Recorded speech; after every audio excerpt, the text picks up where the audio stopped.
पानी कहाँ डालते हो? जड़।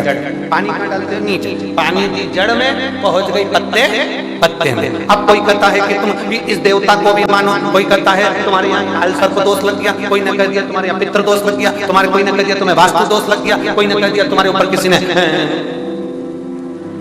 टोना कर दिया, कोई कहते तुम्हारे ऊपर किसी ने कुछ कर दिया, कोई कुछ कहता है, कुछ कहता है। जिसके पास जाओगे वो कुछ ना कुछ जरूर बताएगा, ये निश्चित है। तो ये इतने सारे पत्ते पे पानी देने से अच्छा है एक लोटा जल उठाओ, शंकर जी को चढ़ाया, शंकर जी को चढ़ा दिया, सारे ग्रह, सारे देवता, सारे देव सब उसी में है।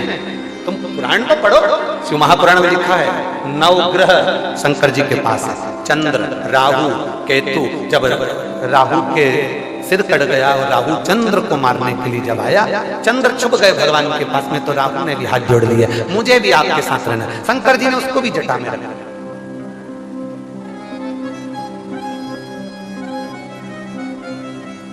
शंकर जी का दर्शन किस किसने करा है? फोटो में करा। शिव जी के गले में 2 तरह की माला होती है।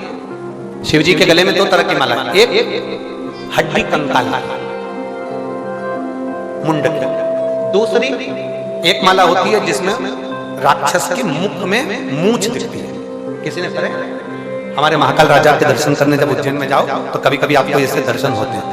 मुंडों की माला के दर्शन होंगे, उसमें मूंछ लगेगी, और एक होगी तो उसमें केवल हड्डी कंकाल मुंड दिख रहे होंगे, केवल मुंड।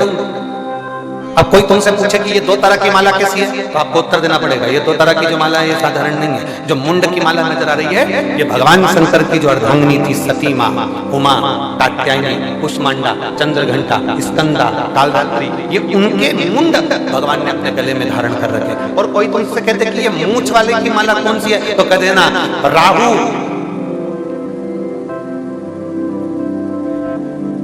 भगवान शंकर की जटा में बैठ गया, चंद्र भी शिव जी की जटा पर बैठ गया। राहु को देखकर चंद्र के पसीने छूट गए, तो राहु का जो मुख था वो पसीने का स्पर्श कर ढेर मुख में शंकर जी के गले में माला के रूप में धारण हो गया। वो राहु के मुख है। केतु, मंगल, बुध, बृहस्पति सब शंकर की शरण में है, और 33 कोटि देवी देवता जितने भी हैं वो शंकर भगवान का जहां जल निकलता है उसकी शरण में। तो अब तुमने 1 लोटा जल चढ़ाया तो राम जी को मिला कि नहीं मिला? जम के बोले जरा, मिल गया। 1 लोटा जल चढ़ाया तो तुम्हारे पूर्वजों को मिला कि नहीं मिला? 1 लोटा जल चढ़ाया तो तुम्हारे देवताओं को, कुल देवी कुल देवता सबको मिला। 1 लोटा जल सारी समस्या का, तो 1 लोटा जल जो चढ़ा वो सब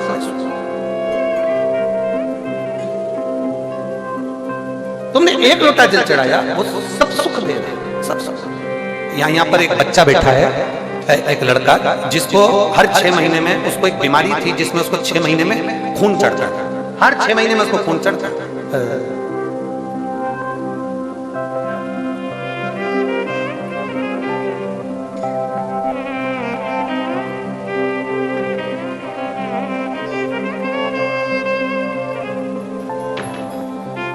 मैं बबीता रघुवंशी,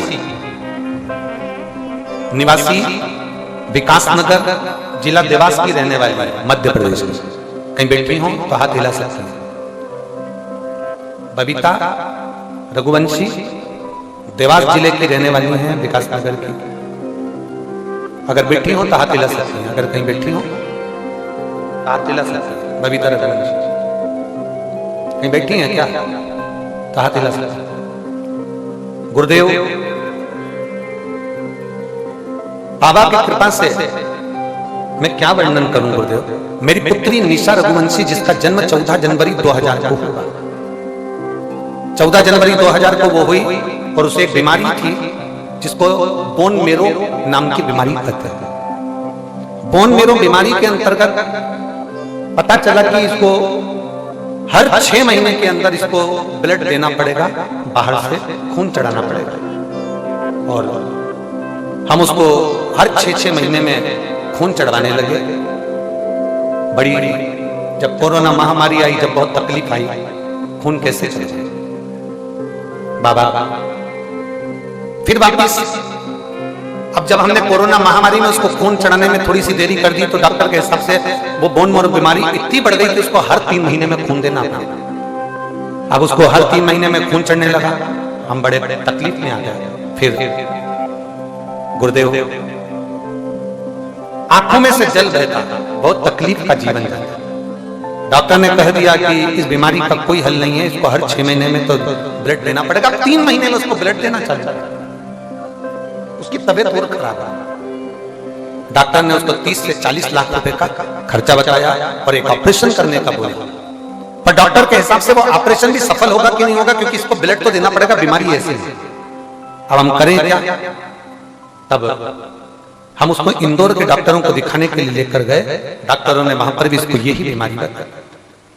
तब किसी ने कह दिया कि एक काम करते हैं, सीहोर पास में ही है। अब डॉक्टरों का इलाज तो बहुत करा दिया, इतने साल तक लगातार 6 महीने खून चढ़ा रहे, 3 महीने खून चढ़ा रहे, अब करें क्या? सीहोर चलते। हम उसको सीहोर आए, कुबरेश्वर बाबा की धरा पर आए। उस समय पर रुद्राक्ष नहीं मिला, हमने बहुत विनय करी, हमें रुद्राक्ष नहीं मिला। गुरुदेव हम भी पक्के बाबा से भरोसे आए थे, देवास से आए थे, तो हमने पास में होने के बाद भी हमने एक रात्रि विश्राम किया। आप कथा में कहते हो बाबा के आओ तो रुको। हमने एक रात्रि विश्राम कर बाबा से विनय करी, विनय कर बाबा से फिर ऑफिस में कहा हमको एक रुद्राक्ष दे दो, हमारी बेटी की तबीयत ज्यादा खराब है, उसको 3 महीने में ब्लड चढ़ रहा था। पहले 6 महीने चढ़ता था, 3 महीने में चढ़ता। ऑफिस में से एक रुद्राक्ष दिया गया, उस रुद्राक्ष को हम मांग कर लेकर गए और हमने उस रुद्राक्ष को पानी के लोटे में गलाकर शिव जी को चढ़ाकर देना प्रारंभ करा। आज हम बाबा को धन्यवाद देने के लिए आए हैं।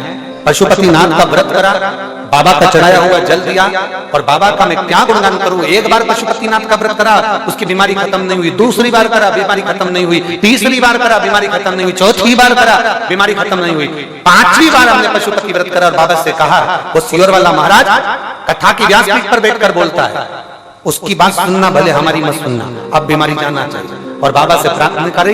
उसके बाद हम डॉक्टर को दिखाने इंदौर गए। डॉक्टर ने कह दिया इस लड़की को अब बोन मैरो बीमारी नहीं है, अब इसको ब्लड नहीं चढ़ेगा। हम बाबा को धन्यवाद देने के लिए। ये शिव तत्व है, ओ घड़ी शंभु। बैठिए, कहीं बैठे हो, अगर खड़ी हुई हो तो बैठे। ये शिव तत्व है, ओ घड़ी शंभु है। ये वो बीमारी है जिसमें ब्लड चढ़ता ही रहता है जीवन भर। हम तो बाबा के भरोसे चलते हैं, हम तो बाबा के भरोसे चलते हैं। ये दुनिया वाले चलते हैं, ये दुनिया वाले चलते हैं। हम तो बाबा के भरोसे चलते हैं, हम तो बाबा के भरोसे चलते हैं। आप करो सेवा दिल से। हमारे नजदीक में बहुत सारे गांव पड़ते हैं, कहीं छावरा पड़ता है, अमलाय पड़ता है, कोठरी पड़ता है, आष्टा पड़ता है, देवास पड़ता है, बागली पड़ता है, बिरागढ़ पड़ता है, भोपाल पड़ता है, क्षेत्र बहुत पड़ते हैं। ढेर नरसुल्लागंज हुआ, रेटी हुआ, ढेर पड़ते, बुधनी हुआ, होशंगाबाद, ढेर पड़ते।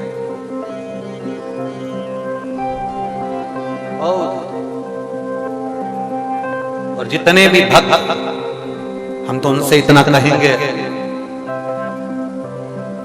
अगर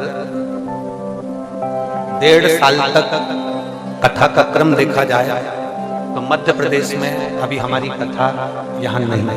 पूरे 1.5 वर्ष, पूरे 1.5 साल मध्य प्रदेश में कथा नहीं। सब कथा हरियाणा, पंजाब, हिमाचल, एक कथा कश्मीर में है और बाकी की कथाएं सब यहाँ वहाँ सब लगी। भाग्यशाली हैं आसपास के सारे क्षेत्र के लोग जो इस कुबरेश्वर धाम के पास में रहते हैं। भाग्यशाली। आपको कम से कम साल में एक बार बाबा की धरा पर बैठकर कथा सुनने का सौभाग्य मिलता है, अपने दिल की बात बाबा से कहने का सौभाग्य।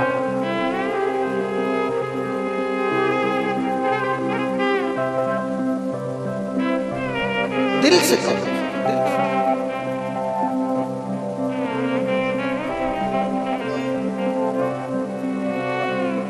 कोई कह रहा था गुरुजी भीड़ ज्यादा होती है तो हम इसलिए रुद्राक्ष उस समय नहीं आते, हम बाद में आ जाएंगे।